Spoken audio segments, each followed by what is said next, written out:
Starting off with tip number 1, the different shrouds that you can use in Temple of Sethraliss. The first shroud I would recommend doing just after the initial pack as you enter the dungeon. Ding. Though do be careful of the stealthy mob.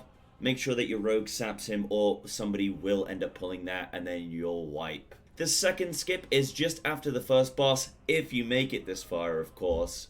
Now, you might not have Shroud off cooldown yet, so you might want to incorporate an invisible pot here. Some people then choose to pull this patrol mob, some people end up just skipping it completely. It depends entirely on your group and how fast you are. The third skip is right in this section of the dungeon here on this little orb pass. However, we didn't end up skipping this because we needed the percent here. But I thought I would throw it in just so you can know where people are shrouding. The last one is just before the last boss as you skip these 2 packs of mobs.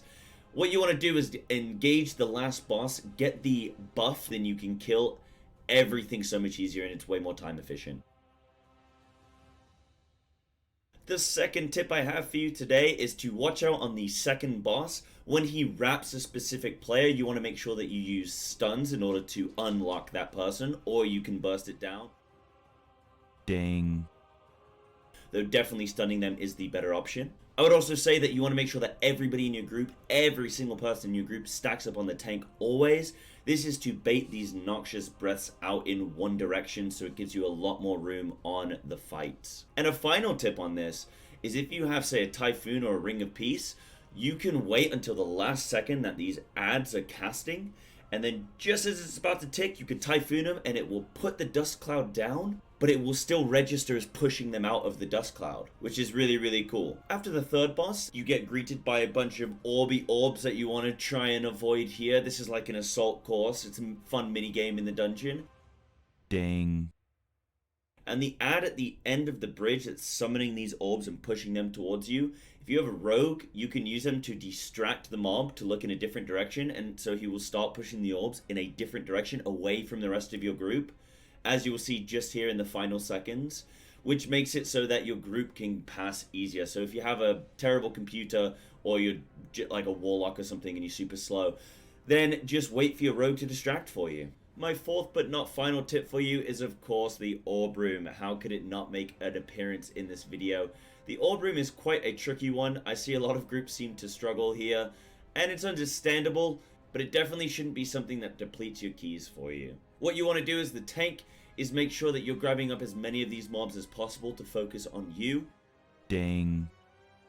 The non-elite mobs will just attack any person that has threat on them, so as the tank, obviously, if you grab all these up. Though do be advised, if you're holding an orb as any player and these come into contact with you, they will knock it out of your hands, though they won't specifically target the orb runner. However, lining the whole of the outside of the room are these elite guardians, which will specifically beeline for the person holding the orb. So you want to make sure you try and tuck inside with the orb and try and run through the middle here to give yourself as much time as possible with these orb guardians. With necrotic, it can be quite dangerous, this room.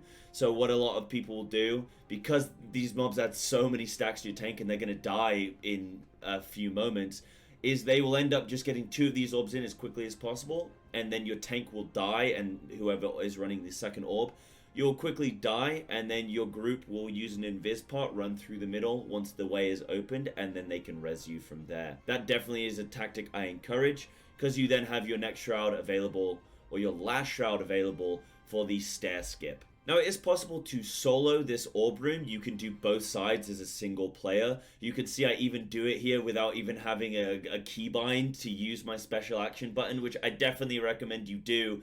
I have definitely updated this and I do now have a keybind for this. I was a little bit scuffed a couple months ago, okay? It is a little thing that you have to practice. I would recommend that if you're going to do this, that you're either a Night Elf of any class, or that you have some form of hard combat reset, so a Hunter with Fade Death, a Rogue with Vanish, a Feral with Incon, also a Mage with Invisibility. Anything like that that can get you out of combat is great to use. You'll probably end up dying regardless, unless you are a Rogue with Shadow Meld or a Hunter with Shadow Meld. I don't really think there's any other way that you're going to survive this. but your group can just abyss pot through and res you on the other side. My final piece of advice in helping you secure this dungeon successfully is to watch out for these toads on the final boss. These can be very troublesome. If they reach your healer, then they will ding, deal a ticking damage dot, but they will also remove part of their mana supply. As this fight can be so healing intensive, you definitely want to make sure that your healer is safe here, so use any knockback stuns or anything you can to help your healer. As a monk tank, I like to quickly run through as many toads as possible and then just dispel the debuff off of myself. The reason these toads can be so troublesome is because of the way that this last boss scales in Mythic Plus. So on a Tyrannical week, it is not the hexers, the surrounding mobs that scale from Tyrannical. It is in fact the mob in the center, which requires a huge amount of healing to be pumped into them. So if your healer is running low on mana, it makes it that much more difficult for them to heal this central mob on a Tyrannical week. However, on a Fortified week, it is the mobs that scale. So even though the mob in the middle is easier to heal for your healer, the surrounding mobs are harder to kill, which means that you're going to have more of these priestesses that get summoned, which means more toads are going to be summoned as well, which means more potential mana drain and more AoE damage going on. You also want to look out for on explosive on this boss. When it's an explosive affix week, they can spawn on any of the mobs surrounding the room, so you either want to bring a range to the dungeon to help kill off these explosives, or position yourselves smartly as a group. You don't want to all be stacked up together if you've got explosive, because if you've got to get all the way around to the other side of the room every time an explosive spawns, you're going to have a problem. So maybe have the whole group on one side and maybe one person peel off and try and get another corner. That way you can react as a group to either side no matter what's going on. And a really cool tip on this last boss is that even if you are low on trash percent, if you did incorporate a shroud skip just before this final boss, on the third and final phase, he comes down into the fight and he helps you and he gives you this massive buff, which basically makes you... I don't think I've ever seen anybody die with this buff on them. And what you can then do is have one of your DPS peel off, go and grab all of the mobs up the stairs, pull them down into the boss fight, and then you can just cleave everything down, and even if there's an enchanted emissary, even if there's an explosive, it just doesn't matter. Therefore, I wouldn't actually use a Bloodlust on this third and final phase. I would perhaps use it on the second phase. That's where you're going to have toads spawning, plus you're that far into the fight, you probably don't have any cooldowns available, and it can be quite a lengthy phase.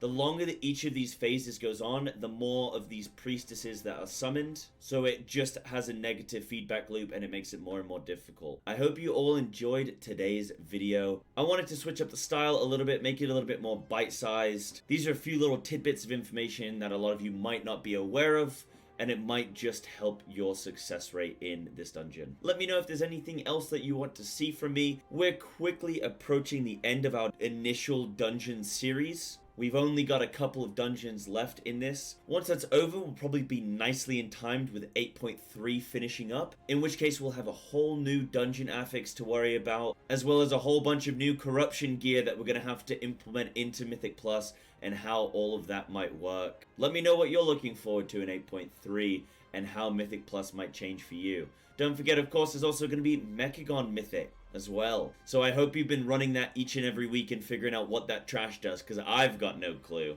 Alright, see you in the next one.